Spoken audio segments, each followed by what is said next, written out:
Frontline healthcare workers are struggling to deal with the constant influx of COVID-19 patients, the lack of protective equipment, and the pressure of long days surrounded by suffering and death. They have been doing this for weeks and they keep going with a smile on their face and they just keep fighting. There are also nurses who have been getting sick, so that made me super concerned, and that's why I feared for my safety. It's not been easy.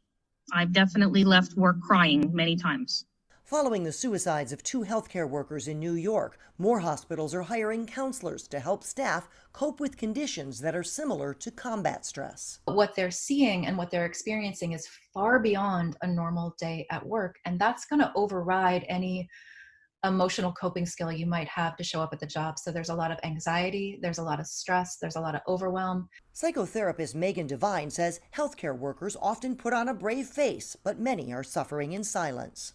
We've got the public saying our healthcare workers are heroes, and I think we call them that so that we can tell ourselves that they signed up for this, so that in a way it's easier for us to sacrifice them in a way and ask them to work beyond their capacity and work without proper protective equipment.